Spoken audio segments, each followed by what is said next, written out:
Hello and welcome back to the port. I'm the Gab Major and this is Sea Trials. Sea Trials is your gameplay submissions with my commentary, and today we have a submission from Pilot Guy 1000 and he is playing the Japanese Tier 7 Tech Tree Destroyer Akizuki. Now unfortunately today there is no submission of the command build and the modules, so the description will probably be quite bare for this video. However, it is a tier 6 and 7 game of domination on northern waters. On the friendly team, you have Pilot Guy Akizuki. There's also Le Fantast, a Mayuku, a Zara, a Snot, a Bismarck, and a Jean Bar. There's also a division consisting of a Megami and a Wichita. On the enemy team, we have a Tashkent, a Kagero, a Mayuku, a York, a Helena, a Megami, a Wichita, a Vladivostok, and a Jean Bar. So he spawned on the centre left and he's making a push into the Bravo objective. Makes complete sense considering it is directly in front of him. Now, on the enemy team, ships he's probably going to be concerned about is definitely going to be the Wichita because it has that 9-kilometer radar. Also the York with its very aggressive long-range sonar. And then probably the Tashkent is probably the destroyer that's going to give him the most problem. So the Wichita has been spotted over behind that island to the southeast of Alpha. There's the Mayuku as well. And he's also running this RDF indicator, so we know he's definitely got twisted tracks. So he's probably running Kurita. Well, there's the Mayuku.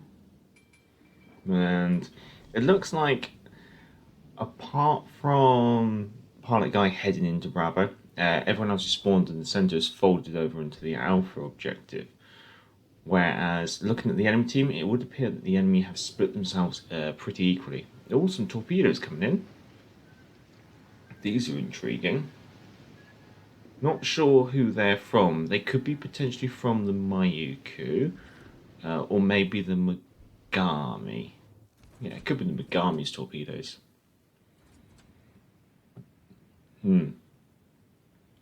So, enemy destroyer has been spotted to the west of Alpha. So we know where one of the enemy destroyers are. And it looks like we should be sealing the deal on flipping the Bravo cap. It's worth noting that Pilot Guy's team are pretty much flipping all the caps as the enemy seem to be still jostling for position. Some torpedoes over there to the east side of Charlie, so that's probably indicating there's definitely a destroyer around here somewhere. Being he's spotted before the York even gets within its detectability range. Maybe the York is just in its detectability range. Now there's a destroyer there. So he hits his engine boost, but then he changed his mind and hits his smoke screen. So he's changed mind from running to standing and fighting. The Bismarck mops up the York as well quite quickly. Surprised that the York didn't actually activate his sonar to pick up Pilot Guy inside the smoke screen.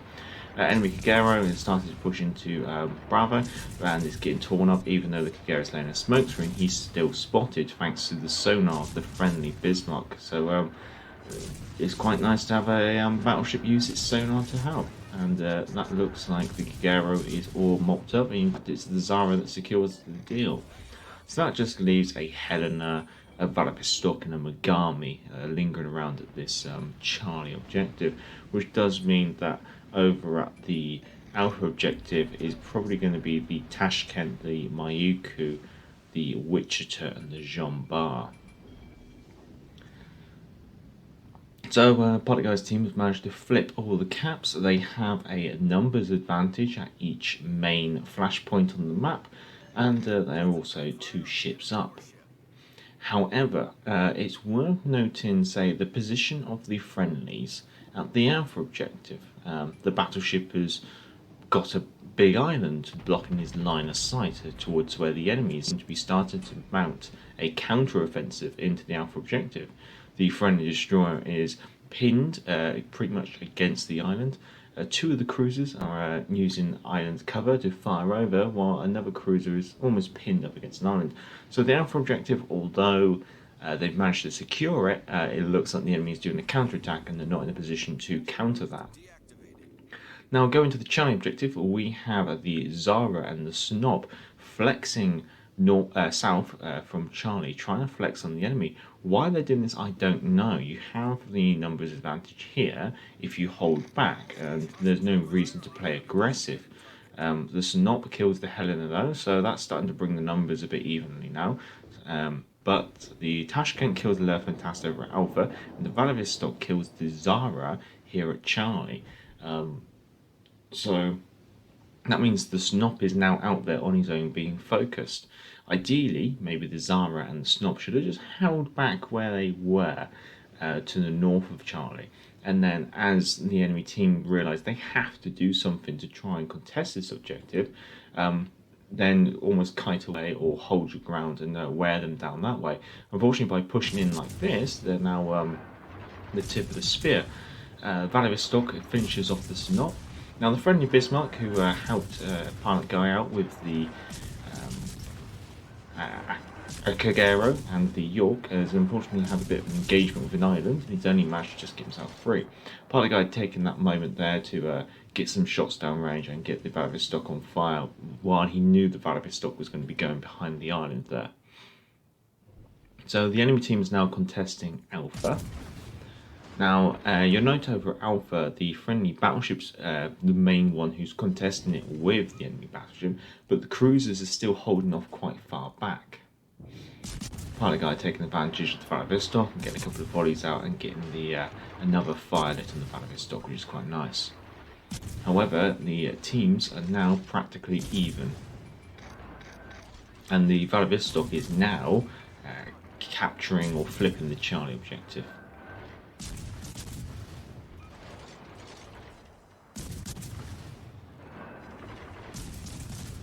So keeping the Vladivostok under some form of pressure, almost kind of waiting for the Megami to come pushing in. We know the Vladivostok is now pretty much switched his attention entirely to the Bismarck, who is now trying to push in and contest the Charlie objective.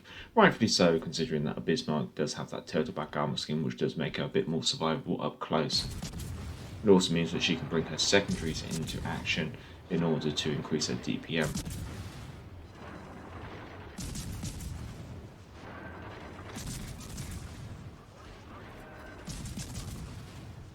Vladivostok's going broad to the Bismarck and turn the way into an island. Bismarck ideally should only really get close enough to have the advantage with her armour, but no point getting too close. Jean-Bar kills the Mayuku over at the Alpha objective, and the Vladivostok kills the Bismarck here at the Charlie objective. So now it's just Pilot Guy over here. There's the Vladivostok and potentially a Megami, which is somewhere.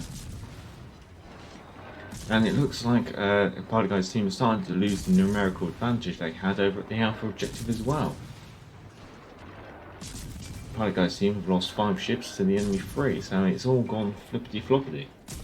Getting himself a nice fire on Vladivostok, teasing out those damage control parties on the Russian battleships can be very helpful, considering they only have a limited number. Looks like we're going to make a quick dash for a bit of cover here because the Vladivostok is firing in anger. Thankfully, just clipping it off of the bow. Losing sight of the Vladivostok, unfortunately, because Pilot Guy is out here on his own. He's not got any spotting potential from any teammates, unfortunately. Which also means that his smoke screen is practically not useful. Enemy Jean-Bar kills the friendly Mayuku, I think. There's the Vladivostok again, on fire. No potential to use torpedoes due to the irons in the way, which means the Vladivostok will be contesting Charlie. Friendly Megami kills the Jean-Bar. So that makes the Alpha objective a 2v3, and it makes this Charlie objective a 2v1. Or 1v2, depending which way you want to flip that equation. Getting a defender ribbon, keeping the Vladivostok under pressure, knowing the Vladivostok has to go behind this island, which means that he'll lose a line of sight onto you. My enemy Megami has been spotted. Looks like she's heading towards the Bravo objective rather than coming in to support the Vladivostok, which I think is quite strange. You'd think a cruiser, knowing that most of the enemies are gone here, would probably push in, see if he can mop up the destroyer and capture the Charlie objective. Getting another fire on the Vladivostok. Enemy Wichita kills the friendly Wichita, which means that over at the Alpha objective there's only the friendly Jean-Bar left. So it's 5v2 now. using a smoke screen because we know that the friendly Jean Bar does have a line of sight on the battleship. Potentially you could have got a bit closer, but I know that time is of the essence. Enemies are going to be flipping the Alpha objective. Enemies are contesting the Bravo objective. Enemies now flip Alpha. Your team is only 200 points ahead. Now if maybe the Jean Bar can do something, then she might be able to get you to about 300 points ahead. But unfortunately, there goes the Jean Bar, burnt to the ground by the enemy Mogami, which now means the enemy are capping Bravo, and it's a 1 versus 5. However, you're just about 100 points ahead, and you've both got 1 cap.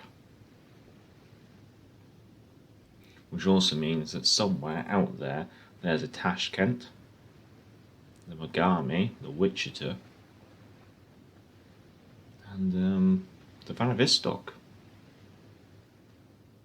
Thankfully, the twist and track is giving you a genuine idea which direction to keep your turrets trained, which should give you a nice initial DPM advantage over whatever might be trying to find you.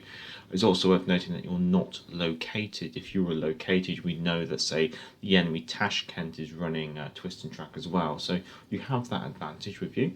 However, the enemy are now going to be flipping cap, which means the enemy will be holding 2 caps to your 1. With only about 100 points between you, they're now gaining points. And with 3 minutes and 25 seconds left on the clock, there's quite a good potential that they might be able to win with these 2 caps. But as soon as they start contesting the Charlie cap, they've pretty much won this hands down, unless they do something silly, or you can do something very brave.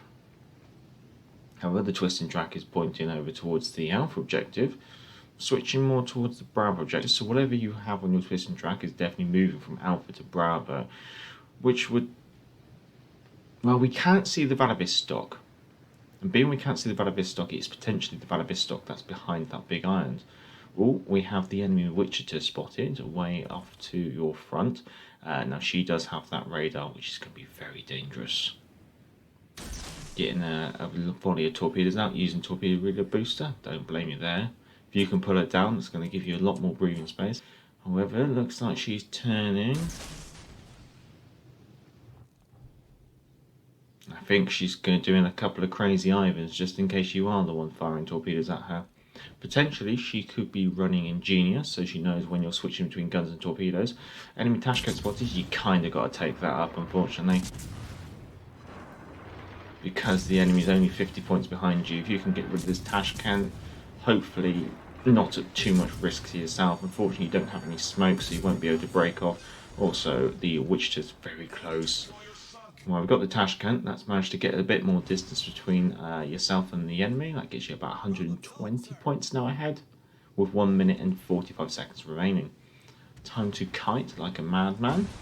Looks like the enemy have basically formed quite a large formation and making a push towards the Charlie objective, so I don't think you're going to have the comfort of the Charlie objective for much longer. And that Wichita is just behind you. You're still in radar range. However, 1 minute 20, 100 points, I think you could do it. It's quite amusing considering you have been firing torpedoes. You haven't been able to get any hits, unfortunately, this game. I think of the islands and the positions of the enemies, and especially when you got Wichitas that do crazy Ivans, I think you haven't had the best of luck, unfortunately. However, it should be just 50 seconds left. You're about 90 points ahead. You should be fine. However, no smoke. Oh, radar. Wichita's using the radar. 30 seconds of pain. Brace yourself. Vladivostok's open fire. Wichita's open fire. The other cruiser's open fire. Better make yourself skinny. Better make yourself scared. There goes your rudder. Gonna need that. Judging by the way that you repaired that, potentially you're not taking a quick fix or unstoppable build. Radar should be turning off. There it goes. You're on fire though, that does increase your attack speed by 2 kilometers. That doesn't give you a lot of breathing space between you and that Wichita. And the Akizuki's not that fast, and you're on fire, but you should be fine unless someone gets a fluky hit. No, it looks like you're winning with about 25 points remaining. So here we are at the end screen, and we can see that Pilot Guy has managed to do 78,000 damage, all from 343 hits on target, along with 8 fires, getting a single kill, a solo capture, and 2 defender moments, also getting himself a solo warrior. I think if the game had another 30 seconds left, he probably would have got cornered and killed by the Wichita. You can see in the very last few seconds of the game where the actual map border appears. So he didn't have a lot of room left to run, and to be honest, he was saved by the bow and getting himself a nice solo warrior for his efforts. Going to the team results, obviously coming in top of his team with 2,478 ship XP. That obviously includes a 1.5 multiplier, but he's still a good amount, probably about 900-ish off of the next best player on his team. Ironically, that's the Le Fantasme, which is working the Alpha objective. Going on to the economy tab, and he has been able to make himself 190,000 credits with premium and a rare credit booster. Obviously, the ship service cost, this is before the reduction of the cost, so at the time of recording this was 169,000 credits. That is now reduced to about 135, but he still would have managed to make a profit without premium, and he probably still would have made decent, well, not a decent profit, but he would have just about made a profit if he didn't have the rare credit booster on there, giving him an additional 20% credits. But all in all, quite enjoyable submission from Pilot Guy, much appreciated. If you have any of your own game captures that you'd like to submit, then our email address will be down in the description. If you want to support the channel on Patreon, that'll be also down there and also on the end screen. And until next time, I'm the Gaffer Major, and back to the port. Hey, hey, clear the way, here comes the galloping Major. Bumpity, bumpity, bumpity, bump. Get out of the way there, you fellows, unless you want me to run you down. I guess this is the life. Now, hey, hey, clear the way, here comes the galloping Major.